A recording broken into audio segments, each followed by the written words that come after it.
One of the most influential journalists in global technology world by Weird UK and the Daily Telegraph. He was awarded an MBA in the Queen's Birthday Honor List in 2016. Founded the annual Europa's Award, the non-profit Refugees and the co-working network Tech Hub. In 2016, British GQ magazine named him one of the 100 most connected men in the UK. The real rock star at any startup conference, a good friend of Imaguru, editor-at-large at TechCrunch. Please welcome on this stage, Mike Butcher.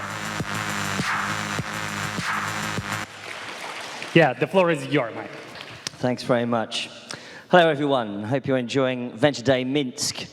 Well, you know who I am, so I'm looking forward to finding more about you guys. I will be here this afternoon, but I'll be only here this afternoon, so if you don't catch me then, never mind. This is how to reach me. If you want to send me an email, just put in the subject line Minsk, and then I'll know where you're from, okay? So feel free to tell me what you're doing, what you're working on. I'm very interested in particular at the moment in blockchain and cryptocurrencies, but in particular like real blockchain stuff. Please don't tell me to pump your ICO, okay? Right. Now, I'm going to do a real quick deep dive in how we create ecosystems, how we scale from Europe, how we actually get our ecosystems going. So I'm going to go fast, okay? Are you ready? I can't hear you. Right, ready? Okay, let's go. So let's talk about scaling from Europe. Issues, ideas, hottest trends, scaling up, raising money. Now, hold on a second. These slides are a bit wrong. How do you scale from Europe, right? When Silicon Valley looks like this. Now, this is a big, lovely, big cluster, isn't it? Everybody's together. That, by the way, is not a high-tech park, okay? Not a high-tech park. That is a cluster. A cluster is different from a high-tech park. What else? It operates in one big market. It could be the US, it could be the EU, it could be China. That's a big market to operate in. And when we've only got our small countries in Europe to operate in, and we look like this, which is kind of a bit of a mess, isn't it? What do we do? How do we scale up? How do we get big? That's what we want to know, right? So what we should talk about are this. Red tape, a lot of bureaucracy, right? We've got enormous bureaucracy we've got to deal with a lot of the time. European countries are kind of like that. We don't have big clusters, tend not to. A lot of people, our talent is being stolen by the big tech companies out of Silicon Valley. And there's a lot of outsourcing, obviously. People have to make money, fair enough. And then we don't have a lot of inward investments. There's not a lot of venture capital sometimes in our European countries. And sometimes it's hard to hire and fire quickly. You know, it's, people kind of expect some more stable jobs. It's not quite so fluid. So what do we do? So some long-term solutions are things like, you know, the state can get involved, the private sector. You can change the law to make it more about putting real money behind venture capital. You can do education, like get kids coding in schools, that kind of thing. And that happens a lot. You incentivize investors, so you can make investors faster because you say, listen, we're going to make it easier for you to invest in tech companies. And you're going to incentivize founders by saying, listen, we're going to make it easier to be an entrepreneur. If you fail, then we will not penalize you. Okay? Well, you can keep failing. If something doesn't work, you move on to the next thing. That's the way of doing it. So the short-term solutions are simple, but you can also do like hacks, right? We all know what everyone knows what a hackathon is, right? You know what a hackathon is. So let's hack it, hack the system.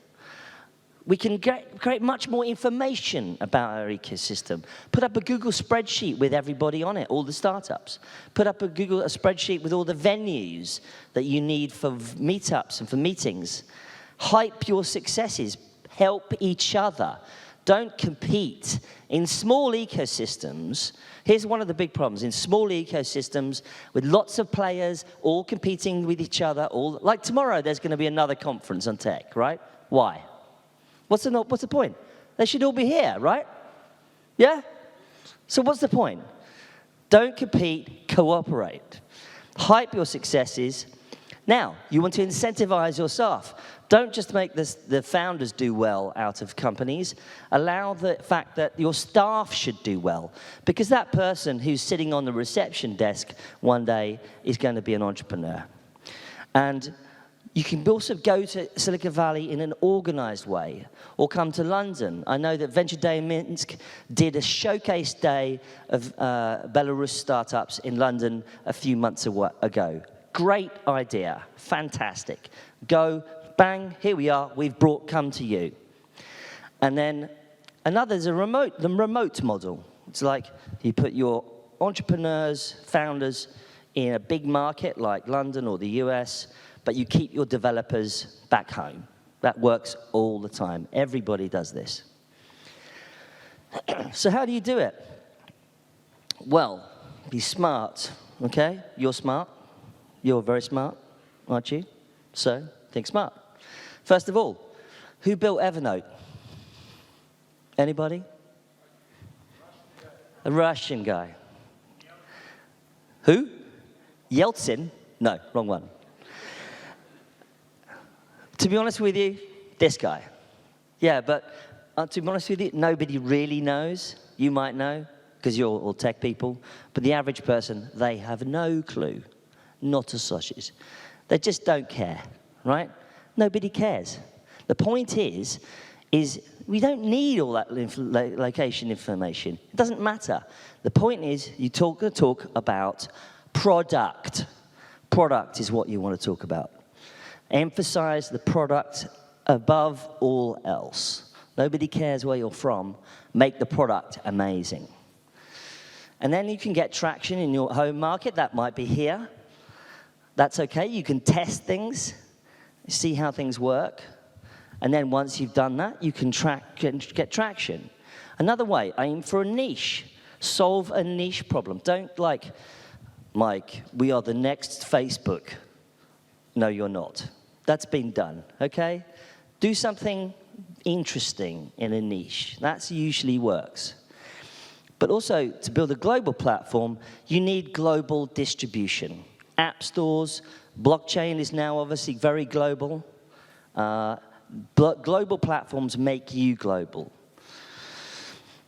But the other thing is, you have to be about communication. You have to communicate what you're doing. One of the problems often I found in Europe is that European entrepreneurs can really good at building things, but they can't communicate it, right? What's the difference between these two pitches?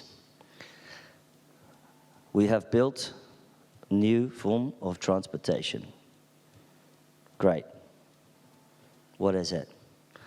I will demonstrate. Disappears. Okay. What the heck? How'd you do that? We call it teleportation. Amazing. How will you turn it into a business? We don't know. This is not a good pitch. There's a better pitch. Imagine a world. Imagine a world with no cars, no planes, no trains, no bicycles, nothing.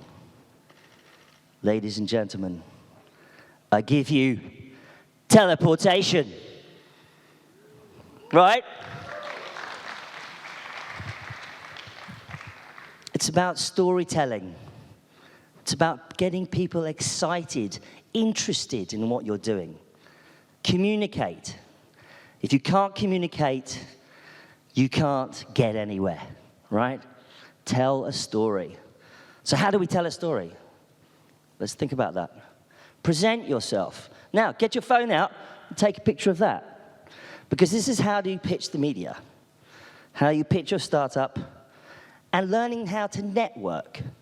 How to network, how to introduce yourself at conferences. This is super important.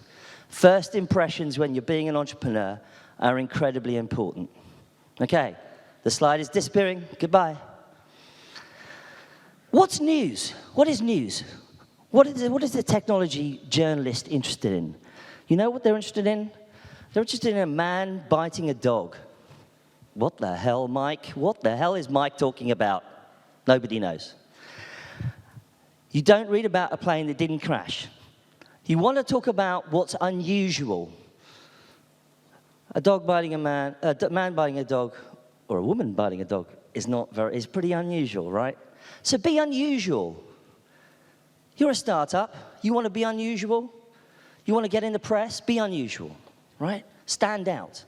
Try to be different. That doesn't mean wearing strange clothes, although that might help. But just try and think differently. How do you pitch the media?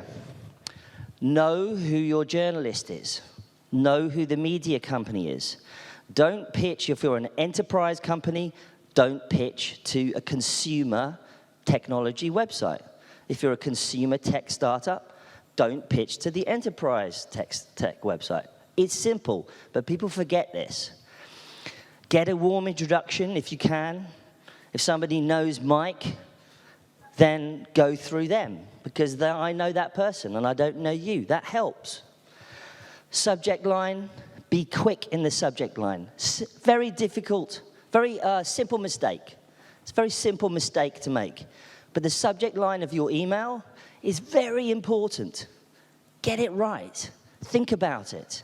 Understand what's going to make someone open that email. And also, be clever about how you're going to tell about it. What's the problem? Don't tell me what the product is. What's the problem you're trying to solve? Because when you tell me that, I will understand better what your product is. Tell me the problem. And maybe send me a press release if you want, okay? The fact that you exist is not news, okay?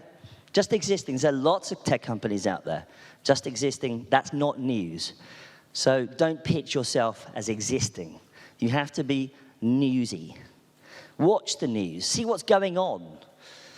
Everyone's talking about blockchain, or cryptocurrencies, or AI. Join that conversation. Target the journo directly, and then also be a good contact. Send them information that might be useful to them later on. Stops for a glass of water. I've only got 12 minutes here, but I have more to say. Shall I keep going? Yeah. Okay. Thank you. So, sorry guys, organizers, I'm going to be longer. I apologize. Right. What are we interested in right now? AI. Yeah, sure. Crypto, blockchain, yeah, sure. Fintech, yes. Drones, yes. Venture capital, of course. Space, lovely. Elon Musk, fantastic. CRISPR, I'm going to become a superhuman. Amazing. Hot companies, interesting things. You want to know what we're interested in? Read TechCrunch. You want to know what VentureBeat is interested in? Read VentureBeat. Don't read VentureBeat. What are we not interested in? Marketplaces. Oh, we're an auction website. E-commerce. Don't care. We've got an app. Don't care. Not very interesting, unless it's one of these ones. Remember? So, work out what's going on. Right. How are we going to accelerate? Ready? Let's go. Keep calm and learn English. I'm afraid we won. We won, sorry. Shakespeare won. We won. To be or not to be? That is the question. Whether it is noble in the mind to suffer the slings and arrows of outrageous fortune, or to take arms against a sea of troubles, and by opposing end them. To die, to sleep, to sleep no more, and by a sleep to say we end 1,000 natural shocks that flesh is heir to. It is a consummation devoutly to be wished, to die, to sleep perchance, to dream.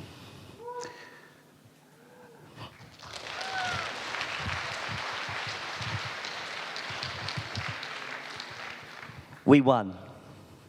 Sorry. So, but English is the language of technology now. It's the language of investors and technology. So get amazing at it. Raise money. Get some traction first, but then raise money. Yeah, you need to raise money. But you can only raise money when you've got traction. So your product has to work. Now, what can you use? Use these tools. AngelList, Crunchbase, Facebook, Twitter. Reach out to journalists. Use all those tools. They're all available to you. You should use them. Be persistent. It's not personal. It's just business. Okay? Be persistent. Keep going. Why are some entrepreneurs more successful than others? It's not because they're better. Sorry, mate. Goodbye. It's not because they're better. It's because they're persistent. Because they keep going. They have passion. They keep going.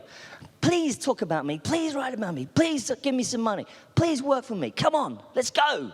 Let's make it happen. Let's do it. Keep going. That's how it works. You don't have to be smarter. You don't have to be better. But being persistent helps. Keep going. Right. What are the big trends? Right. What are we talking about at the moment? Well, AI, enormous. Look at the number of companies in Crunchbase, over 900. That's even more now, thousands.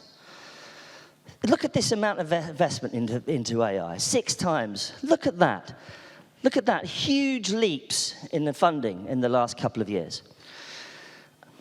What is AI about? It's a lock-in loop. It makes better products, which means makes better data, which improves the AI, which makes more profit, pumped into the AI, which makes better products, and again, right? So AI is enormously important. It's been weaponized.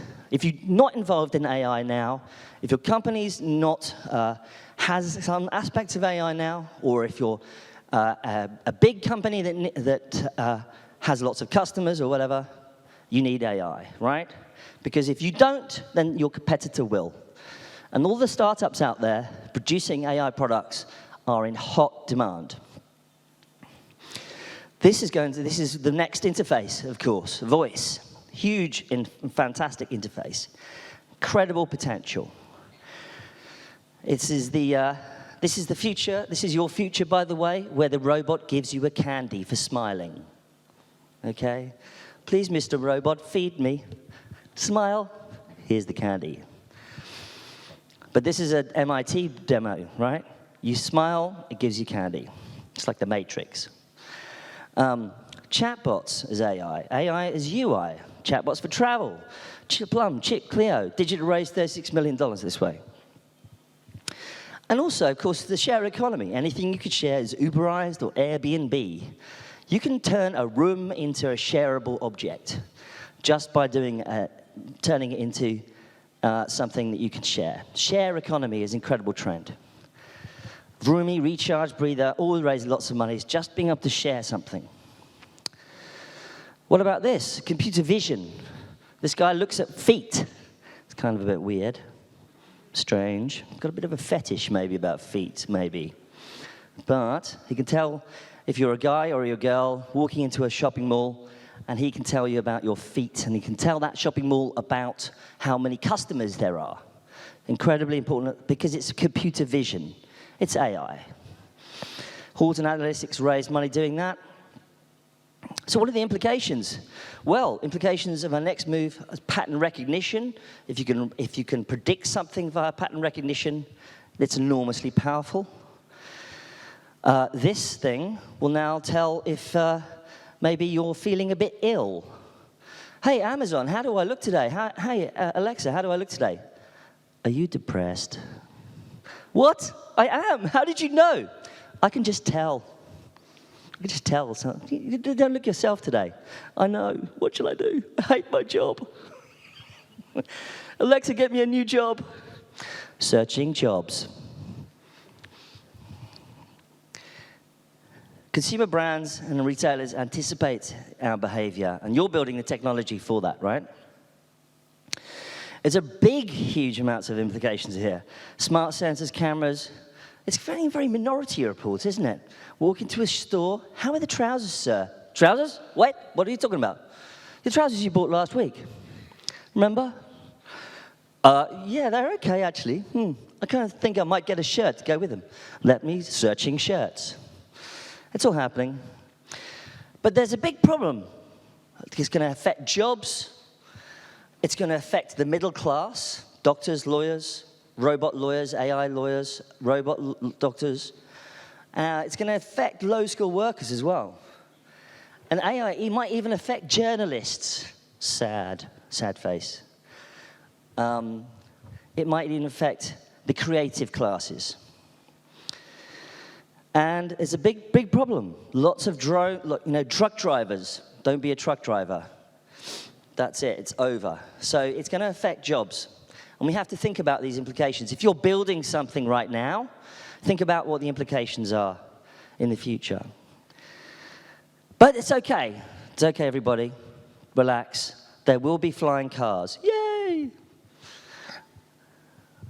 Lilium is being built, raised $25 million, being built in Germany. Who wants to build one of those here? Do you want to build one of those here? Who's going to do that? Anyone? You should do this. This is very interesting. Electrical distributed propulsion. Lots of little hair dryers on the end of a wing, like that. Amazing. Absolutely amazing. Fantastic. That's the future of travel. What else have we got? Drones, deliveries, you name it. That can be the size of a truck, of course. We've got this baby. We can buy one of these soon. I think we'll buy one of these in about 2 years. Boston just said they were going to bring out a consumer version of the Spot robot. Very cool, huh? Can even dance. Pretty cool in your house. And fill your dishwasher. Very useful. So with that, what happens next, right? Well, you're going to build all these things. What I want you to do as entrepreneurs, I want you to get on a plane, and I want you to get out there. Go and talk about what you're doing. You don't need to go to the US to raise money. You could do it here, right? What do you need to do? You have to work out where you are, first of all. Are you in the valley of death? Are you about to raise money? Are you trying to raise money? Angels, seed capital. You're not. You haven't got your first raise there. Your second raise, your third, your institutional funding. You have to work out where you are as an entrepreneur. You have to work out how much equity you're going to give away, if you are going to give away equity. This is kind of different in the crypto world, though. Of course, it's different. This is more traditional fundraising. Founders 100%, co-founders 37.6% each, 5% for the uncle that gave them some money, or auntie, and then an option pool for further investors. And then, of course, you get institutional funding later on. You have to work out how it works, right? So get smart about this. Get smart about how you raise money. ICOs, crazy times, huh? How many Bitcoin billionaires out there? If you're a Bitcoin billionaire, put your hand up. Oh, yeah, they're all out on their super yachts and their Lamborghinis, right? Hilarious. But there's a problem. There's a very low regulation right now, and that's why these people have done well. But the regulation is coming, and things will change. Is it the future for startup fundraising? In the blockchain world, yes. In the traditional startup world, difficult to say, because you have to work out if you can tokenize what you're doing. And not everything can be tokenized, right? Not everything. There are still problems. The private sales in ICOs are replacing public sales. The public sales are kind of going away. Because who wants to run a Telegram group with 10,000 investors? Nobody. It's a disaster. Pointless. So it's really going towards private sales now. and airdropping tokens is effectively desperation. But it's still the future. So if you're in the crypto world and blockchain, it's still going to be a big thing for a long time. Shall I keep going? Okay. Now, you need real money. Right, here are the guys you need to talk to. The institutional investors in the UK, Index, Axel, Bulletin, Dawn, Wellington, you name it. Sweden, Finland, Germany, France. I think you had Peter Westerbacher here yesterday from Helsinki. You had the Estonians here. Are there any Estonians here? Where are the Estonians? They were here earlier today, I think. Great people. So there is lots of more money, many more funds in Europe if you want to find them. There are seed capital investors. Lots in London, lots all over Europe, right? Plenty out there. There are accelerators. These are some of the better ones. There are kind of too many accelerators, but some of them are good. And then co-working is really important. I did one in London called Tech Hub. There's Google Campus, there's Warsaw, there's Paris, there's Prague, there's Berlin. Co-working is great because it makes people better when they're doing a startup. And when you cluster in co-working, you create noise. Everybody wants to see you. You're in one place, and I can go and find you. It's so easy. You know, we did this in London, created Silicon Roundabout. Very British, very ironic. Roundabout, really? You British. So silly. But we created it as a joke, and it kind of took off. It was kind of fun. We just did it ourselves. We didn't need any governments or whatever. We just said, hey, guys, let's go to this part of town, and let's all get an office there. Great. Done. Easy. And weird things happen, like you ended up with geeks with fashion magazines. Crazy, huh? Well, some of us are quite good looking. But it means you're part of a movement, right? It spreads. It doesn't just stay in one place. It keeps going. But once you've got that cluster, you can start spreading out. And big tech firms and big organizations love these clusters. They all move in as well. It's a good idea. So for a while, it's a great idea. And then it spreads across the whole city. Silicon Alley in Berlin, Silicon Sentier in Paris. Somebody said in the French government, oh, what are all these people doing in Silicon Sentier? They should all be in La Défense. What are they doing here? So this is the center of Paris. What is going on? Do you love my accent? It's good, huh? What is going on? We must move this. Accent's going wrong. We must move. These startups must move to La Défense. And they were going like, fuck you. We do not want to move to La Défense. It is boring and there's no restaurants. So, cluster, okay? And then obviously we can map this, okay? It's really easy. You just get a lot of coffee, a lot of Wi-Fi. Cluster, startups, bang, easy. Okay? That's it. I'm joking. I'll count more. Ready? When you cluster, you create noise. Early media adopters, easier deal flow for investors. We can find you. Because just remember, you're sexy. Remember that. Ladies and gentlemen, thank you very much. Thank you very much, Mike. Bye. No, just wait. Maybe we have a couple of questions to you. You want questions? Yes. So guys, just send your questions to Mike. Just right now, like 10 seconds for your opportunity to send questions to Mike.